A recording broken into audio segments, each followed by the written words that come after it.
Hey everyone, my name is Charlie and today I'm going to be doing my October wrap-up. It's really not too different to what I had read at the start of the month because I think I only managed 2 books once I returned from my holiday, but we'll get through them.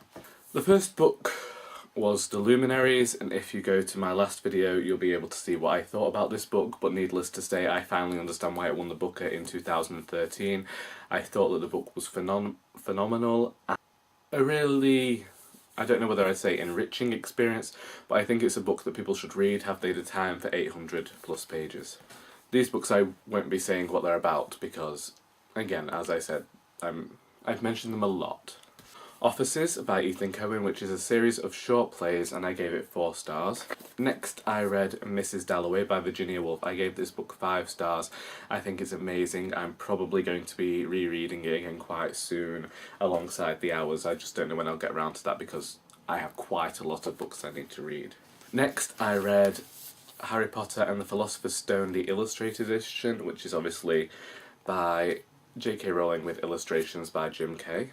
This book was extremely fascinating. It took me back to the first time I heard Harry Potter because a teacher read it to me at school first. And I'm not going to say that the pictures were exactly as I imagined Harry Potter to be, but it was still very interesting to see how someone else interpreted them. And yeah. I don't know when I'll read this again. I know that I'm not going to be finishing the series this year like I usually do, but there we go. I've lost a book. I don't know where it's gone. I've lost it. I showed it in a previous video. It's called The Naive and Sentimental Novelist by Orhan Pamuk. And if I had it here I'd show it to you. It was a 4-star book. It dealt with how Orhan Pamuk interprets writers and readers, and it was a very interesting read, a very big discussion point if you're interested in reading or writing or any form of literature. He likes Anna Karenina, I don't, and that was the biggest disagreement, I think. I think there may have been a few more things that I disagreed with, and I think I'm going to have to reread it to properly understand what I disagreed with, what I agreed with. But definitely it's going to promote a discussion between me and the friend who gave it to me. Then I started reading Epitaph of a Small Winner by Mikado de Assis. And this book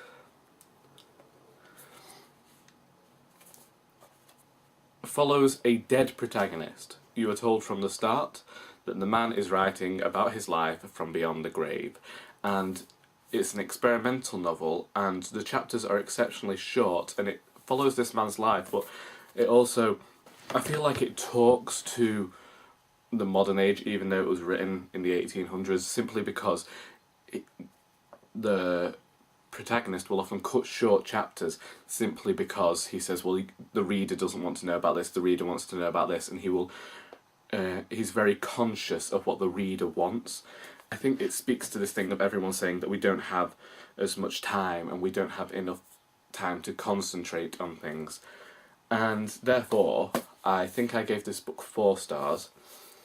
It confused me at times, and the character notes how his tone changes, and at first his tone is very accessible and you can understand what he's talking about, you can get through it. And then there's a switch as he gets older, and also there's this kind of, you don't realise how old the character is, and then the character himself realises, and it's kind of like you both hit this wall of, I don't know, you both have this realisation that he isn't as young as you've been thinking he is, and he's an unreliable narrator, and I had a lot of sympathy for him. It's just that I got confused at times. But yes, there you go, it follows the life of a dead man. Which brings me along to my next book. Before I went on holiday I was halfway through this, but I thought, no, I won't take that on holiday. I will pick 2 books. So the first book I knew I was going to take was Seamus Heaney's New Selected Poems from 1966 to 1987. I only read 3 of these whilst I was away. I'd planned that at each monument I came to in Rome and Venice, I would read a poem and see whether they matched, and There are a lot of men with roses in Rome, and these men decided that they were going to come after my mother every time we sat down. They tried to sell me selfie sticks. I don't want a selfie stick. They tried to sell me photographs. If I wanted a photograph, I would take one, but I can't take any photographs because every time I took out my camera, someone would come and try and sell me something. So I didn't get to read many of these. But on the Tuesday, the day that we left, they were going to announce the winner of the Man Booker Prize. And I'd watched Jen Campbell's video in the morning of who she thought was going to win, and I kind of, looking at the blurb and having just read the luminaries and seeing the sort of thing that wins, I came to the same conclusion that it would probably be A Brief History of Seven Killings. And it was, so I was very lucky because I'd already put it in my bag and I was quite close to Gatwick. No, I wasn't. Well, we've been driving for 3 hours when they announced who the winner was, and so I started reading it when we reached... Well, I started reading it on the third day we were in Rome, because the first day I slept. I slept the entire day away because I've been awake for 20-something hours, and my body had decided it no longer wished to function, which is perfectly fine.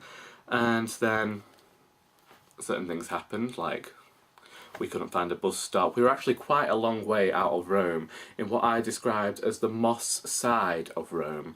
It was like being back home, on this brilliant... You were surrounded by children. It was great. Children that sang until the early hours of the morning.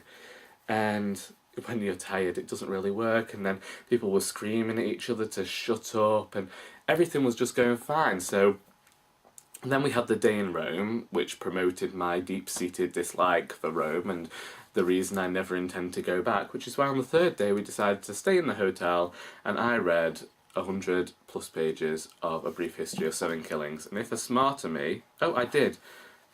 I'm at page 139. This is the brilliant ticket I was given for the bus into Rome, and it is also the first of 2 tickets. The second one, we got on the bus and then we were told that it would stop on the road near our hotel, and it didn't stop on the same road, it stopped on a different road where we were meant to get off. Then we saw a sign for our hotel, got off the bus and ended up walking for an hour in the wrong direction before eventually we found out where we were and managed to get back. So thank you, buses in Rome. Venice was a lot better, and I didn't read anything in Venice because I was just completely enthusiastic about the place, and also because we found out we had English television, and I had watched a lot of English television dubbed into Italian, so I needed to promote this love of television. It didn't work. I watched Castle in Italian and I still spoiled myself because I'm a few series behind. A dramatic change of scenery because the camera ran out of battery. We haven't been here in a while. We're on the iPhone. Let's just power through now. A Brief History of Seven Killings by Marlon James. I didn't finish it, I'm 140 pages into it. It follows certain events and unrest, which is a subject that fascinated me in We Need New Names, and this book is kind of showing me when We Need New Names didn't fulfill its potential.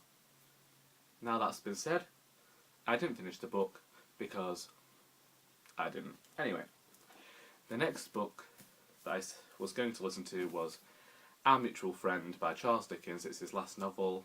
I might have got that in the clip, I'm not sure. And John Harmon returns to England for his heir. There's someone marrying for an inheritance. I am having to read this off the back because all I can remember from what I have heard so far was by far the most interesting character, which was this man who had people's bones. And I hope that that's what he had, because otherwise this book, oh my lord, it's just boring me. And Charles Dickens changes tense more times than he changes his underwear, and I will finish it sometime. I'm just going to have to take it slowly. I'm not sure whether my opinion will change, and I do know that I cannot stand the character Eugene's name. Eugene is a fine name, but it just, to me, does not fit this character.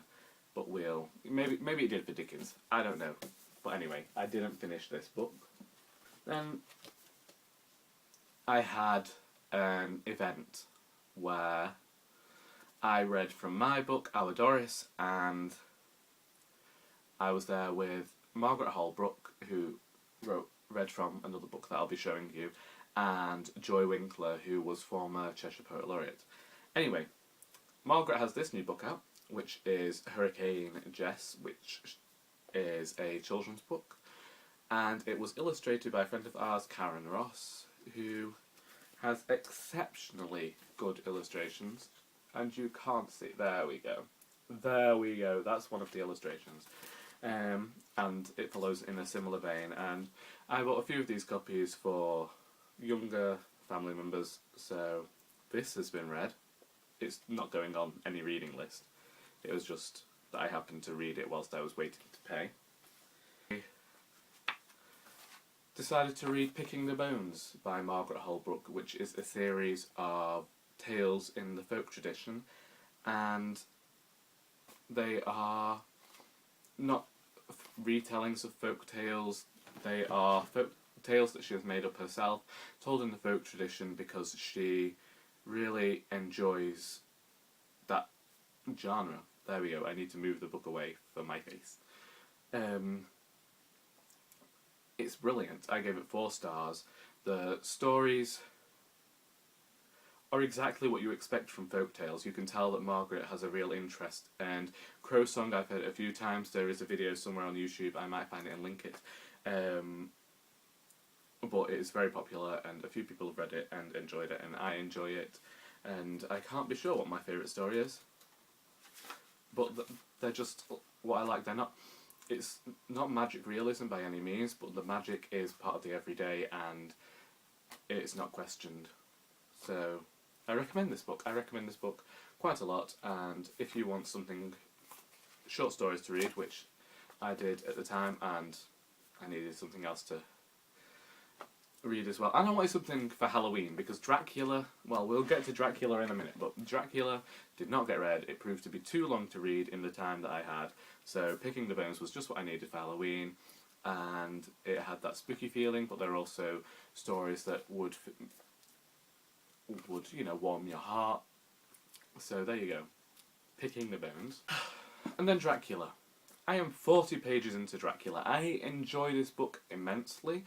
The writing is not what I thought it would be. The writing I thought would be quite similar to Frankenstein, and Frankenstein I found quite difficult to get through, but Stoker writes with this very evocative prose that is quite gothic, and I'm very happy for that. Although I'm seeing, you know, like parallels to Twilight, and I don't know, but you know, I keep expecting something funny to be going on between Dracula and Jonathan Harker, and you know,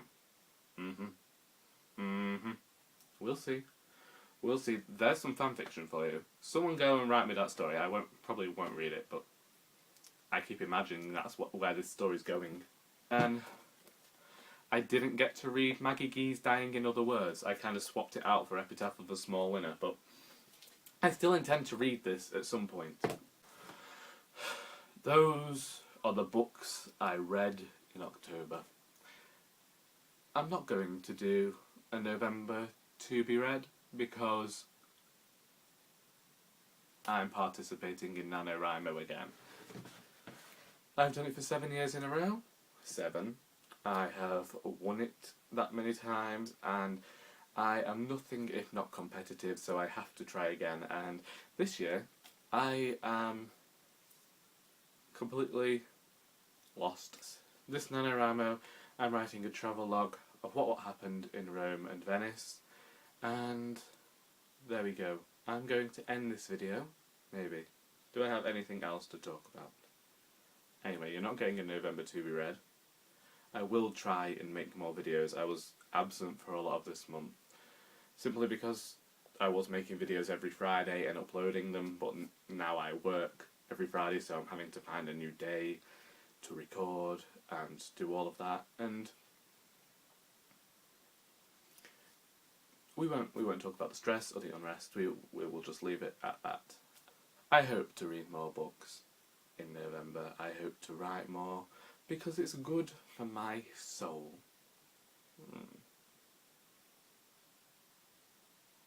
Yeah, that's where I'm going with this. Anyway, after having to record 4 short videos and hopefully manage to gel them together into some way that you can find cohesive, I've not even drank my cup of tea. If my cup of tea's gone cold, I'm going to blame you. And because it's your fault, you had to watch a video, I had to make that video. Anyway, my hair's in my eyes. I've run out of natural light, so I look like a ghost. Dracula keeps me terrified. So until next time, that is all.